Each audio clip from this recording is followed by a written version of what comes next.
and welcome to Think Dyslexia Network. So I am very excited to interview my guest today. So before I introduce my guest, let me introduce myself. I am Dr. Lauren, and I am a passionate special educator in the field of educating everyone, families, communities about dyslexia and other language learning differences. I am not an adult with dyslexia. However, I am very passionate about just bringing awareness and for teachers to understand what they can do to support students in the classroom. So today I want to introduce my guest, Dr. Dan Shapiro. He is a developmental behavioral pediatrician, and he is based out of Rockville, Maryland. He has been practicing medicine for about 4 decades. So he has also has developed a business called the Parent-Child Journey and Excursions Program. So this offers behavioral management training courses throughout the greater Washington area. And he is also an author and has written many articles. So I am very excited to have you here. And I was hoping we could delve into some really good questions to kind of share with our audience. So I'll outline them first, just so everyone kind of knows where we're going. So the first one is more so, what is the difference between a developmental behavioral pediatrician versus what people think is a regular pediatrician? Yeah. Also, I know some educators don't know or understand the root cause of some negative behaviors they see in the classroom. So I'm just interested to kind of see, like, when parents come to you, where are they in their journey with difficult behaviors? And do you find that when you're diagnosing children with ADHD and anxiety, is dyslexia a part of that diagnosis as well? And then the last question is really about you and the parent journey, the parent-child journey, and what inspired you to create this.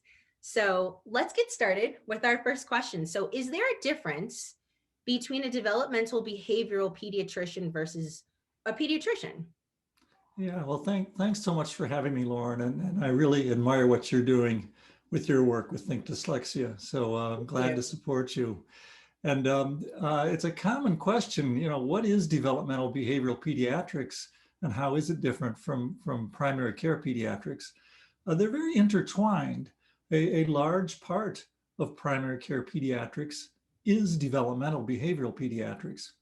So kids often come to their primary care pediatrician, or the parents bring the kids with concerns about their developmental trajectory. My child doesn't seem to be doing what other kids are doing at that age. Right. Behavioral problems are often the presenting symptoms for developmental differences. So developmental behavioral pediatrics is a subspecialty of pediatrics. So just like a general pediatrician has to know about pediatric cardiology, pediatric neurology, pediatric ear, nose, and throat, Mm, um, a general pediatrician has to know about development and behavior. right. But just as there are some kids with cardiac problems that a general pediatrician can evaluate with confidence and say, oh, that's an innocent murmur, you don't need to see a cardiologist.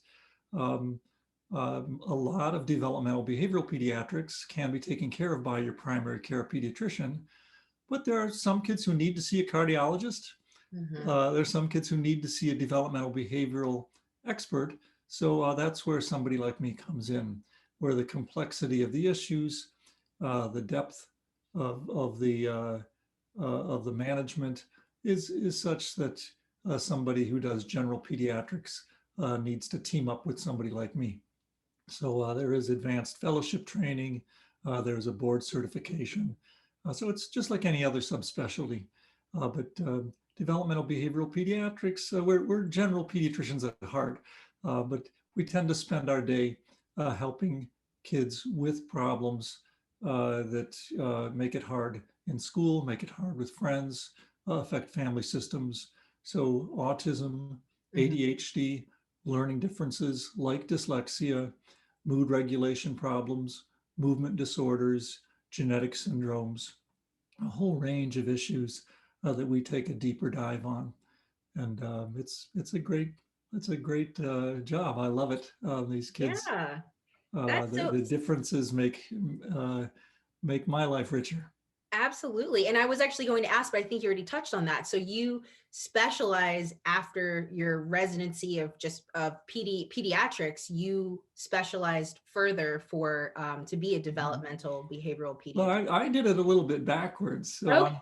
I'm old enough now that I was practicing primary care pediatrics Okay. before there was a formal subspecialty of developmental behavioral pediatrics. Oh, So wow. the Okay. first board exam, I believe, was in 2002. That's when the American Academy of Pediatrics said, "Hey, there is this official subspecialty."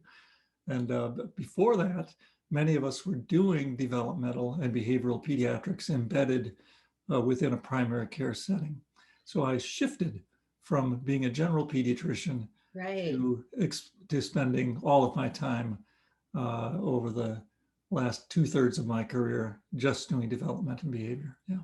So it sounds like your specialty is really needed in the field, more so for me, of special education, where I find that, from my experience, so I've worked in two specialized private schools, one in the Washington, D.C., actually in the city, and another one in the suburbs of Atlanta. But then when it came to public school, I think that's where a lot of behaviors that teachers just weren't familiar with or didn't understand what the root cause was.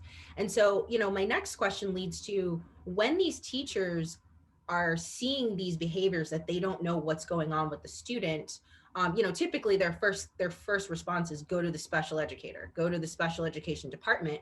But I know Mhm. parents probably are seeing some similar behaviors at home. So when parents come to you, where are they in their journey of these challenging behaviors? Are they in the beginning and you give them those diagnoses, or are they further along in that journey and need supports? I'm very curious. Yeah, it can be at any age, and from uh, infancy through toddlerhood. Often it's in that those toddler years where perhaps the child isn't talking, Mhm. or the difficulty connecting, the difficulty with self-regulation. It's becoming more evident to parents. So Right. an entry point to somebody like me is often between 1 and 2 years of age, but it could be first year of life, it could be later. Hmm. Sometimes the milder the developmental difference or the disability, the later, uh, the consultation to get it evaluated. So there are some teenagers who come to me who've been compensating just fine for their attention problem, for their learning problem, for whatever. It's just as expectations increase Right. over the years, sometimes it's harder for them to compensate, and the bottom can start to sag or even fall out on how they're doing. So any age, and a lot of people are first getting diagnosed with developmental differences as Hmm. adults. And Right. as Right. we've become more sensitive to the presentation being very, very broad, people think about a spectrum for autism, but there's a spectrum for ADHD, there's a spectrum for learning differences, there's a spectrum for mood issues, and things evolve over the years. That's true. Things change. So any age is good, but I tend to be, for starters, a little kid doc, um, sorting things out when they're young and then following them along over the years. So, do families need a reference to come to you first, or can they come to you first as the pediatrician too? Because I know sometimes if you need to see a specialist, you need to have, I believe I used that correctly. You need to have a reference from someone else to Yeah. say, I can see this person. Yeah, no, anybody could just call somebody like me. Okay. Um, uh, but often referrals come from the general pediatrician, Okay. from a teacher, a general education teacher or special educator. Often children are first seeing a speech therapist for language delays or an occupational therapist for sensory motor differences. Um, they might be seeing a psychologist or have had a neuropsychology or psychoeducational assessment. Right. where the referral comes that way. So all kinds of paths to developmental behavioral pediatricians, but there aren't enough of us. There are a lot of kids out there who need this type of assessment and this type of care, but there aren't enough developmental behavioral pediatricians to take care of them all. Right. So there is overlap with what I do and with what a psychologist does, neurologist, geneticist, um, psychiatrist. We tend to be a mishmash of all those different types of subspecialties. But there is a real problem with availability and affordability of developmental services in our country and around the world. Well, Yeah. probably the biggest problem I face is my closed practice. And I wish I could take care of everybody out there who needs help, but there aren't enough hours in the day. So anybody out there who's interested in becoming a developmental behavioral pediatrician, there's plenty of opportunity, that's for sure. No, and actually I was going to ask, how many of you guys are there out there? And also, are you covered by insurance? And I think you kind of just mentioned yes and no, or is it out of network?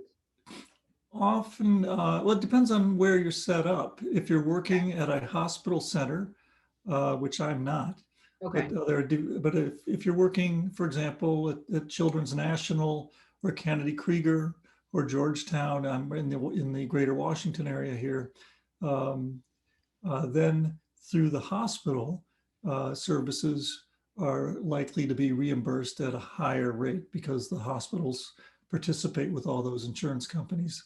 Right. Somebody who's in private practice like myself, uh, insurance will cover a Up to a variable point. percentage. Yeah. Some families coverage is very, very poor. Others, it's better. Right. So It all here we depends. have a whole controversy about the insurance industry and healthcare as a right and not a privilege. And you've got huge discrepancies across socioeconomic groups. Um, Black and brown families and other minority families are finding that their children are not diagnosed as early. They don't have the same access to care. Right. So here we get into economic and political issues Absolutely. that I think are hugely important and aren't being addressed adequately, in my Yeah, and I opinion. think that kind of leads me to my next question about diagnoses. So Mm. you touched on the brown and black community. I'm curious, as a black educator myself, how often do you see students of color?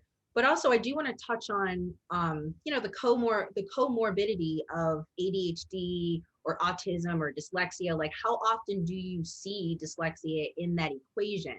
So I know I asked you kind of two separate questions, but since you brought They're that great up, questions. I Yeah. just I wanted to touch on that. So Yeah, please. they're great questions, and we're not doing a good enough job Okay. for minority families, and I think there's some initiatives out there where we're seeing some progress. But if you look at the average age of diagnosis for dyslexia, for autism, for ADHD in minority families, it's later than for white wealthy families. It's just a Right. fact. Right. And it's a sad fact, and it's a fact with huge repercussions for children's development.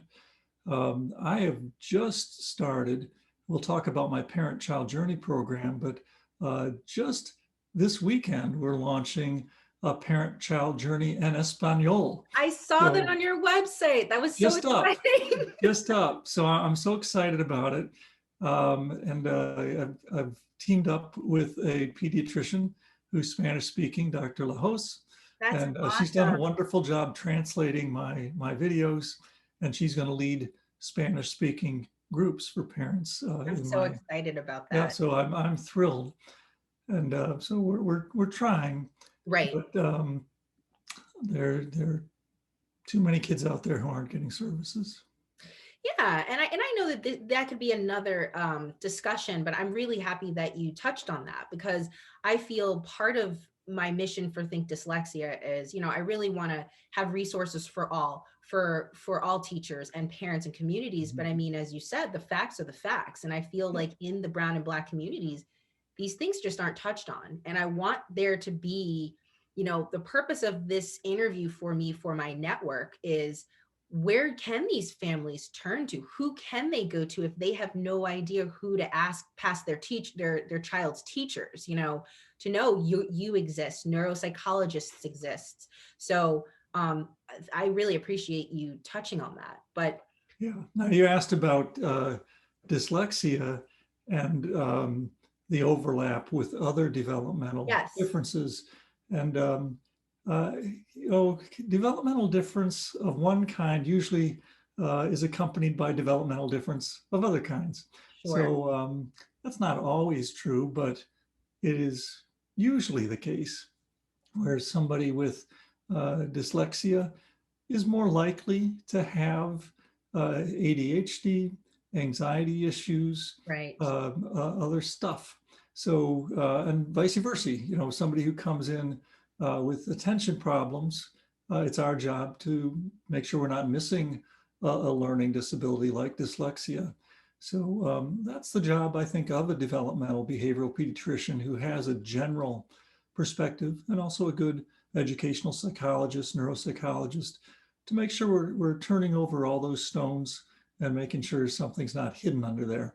Because you need to see the child's whole profile, not just one diagnosis, and make sure if there's dyslexia associated with ADHD, well, you need to take care of both for the child to make sufficient progress, just to give a common combination.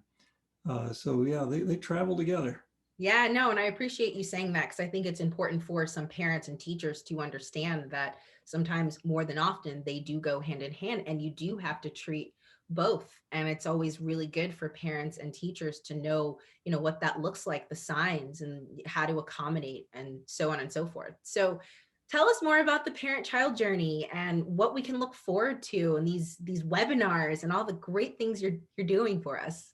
Well, it's been fun, and so I have my day job consulting with families about individual children, but I quickly realized the deeper I got into this field that there's a real crisis with, as I said, availability and affordability. Mhm. So the idea of group parent training is an old idea, and there are many other people who do programs like mine. But Parent-Child Journey has some differences that I'm proud of. And one is the pay what you can model, where, when I started this, I wasn't sure how it was going to go, but we mean it. Yeah. It's pay what you can. And parents who don't have money are welcome to come. Parents have a little, we appreciate what they can do. And parents who are more fortunate often kick in more than the recommended range to support the program. So it's Right. been a very gratifying sociology experiment. Oh, I love So that. it's worked. So these are groups now online because of the pandemic Right. that have really been wonderfully attended. And we have anywhere from 30 to sometimes 60 participants. It's a large group. So people, when they first sign up, think, whoa, how is that going to work? But pretty quickly they see that it is very interactive. Right. We teach how to individualize an approach to helping children with development and behavior. So this is my parent-child journey program that's in my first book, called Parent-Child Journey, an individualized approach to raising your challenging child. And a second book, Parent-Child Excursions, Okay. is about specific topics in development and behavior. But the 10-session integrated Parent-Child Journey program is now available not just in the book, but uh, with a recorded video course. So some people just watch the videos and get the course content that way. What we recommend is that you watch the videos and then come to a discussion group, Okay. and then talk about implementing the behavior management strategies and troubleshooting. What if this? What if that? How do I handle this? Wow. And parents share ideas back and forth, and I guide the discussion. So it's a lot of fun, and our outcome measures are very encouraging. That parents who participate in the program find that their child's behavior really does improve, and the relationship with their child improves. So that's ongoing. And if people are interested, you go to parentchildjourney.com, and we've got a new round, a new cycle starting up in April, again, both in That's English and great. for the first time now in Spanish. That's yes. So for everyone that's viewing this, I'm going to put Dr. Shapiro's link in the notes. So you will see that. And then also, are there links to your books? Because I would love to put those in there so everyone, can kind of see Yeah, your work and yeah, help out. thank you. So on the website, parentchildjourney.com, if you look at the menu, you'll see books by Dr. Dan, and you Okay. can go there. So the two are written for parents. The third one is a children's book Okay. about developmental difference and supporting one another. Um, so that's the one I had the most fun writing, I actually. can So, tell. That's so great. Well, I really appreciate your time and your expertise. I really feel like this conversation was so impactful, and I am really looking forward to collaborating with you in the future since we are in the same area, not too far from each other. I am very excited to promote your website, your books, the work that you're doing, because I think it's so important for us to have these kinds of collaborations. So thank you I so couldn't much. agree more, Lauren. It's wonderful meeting you, and I'd love to support what you're doing as well. Thank So you. I really appreciate the opportunity to talk. Absolutely. Well, have a great day, and we'll talk soon. Thanks so much, Lauren. Bye-bye. Bye.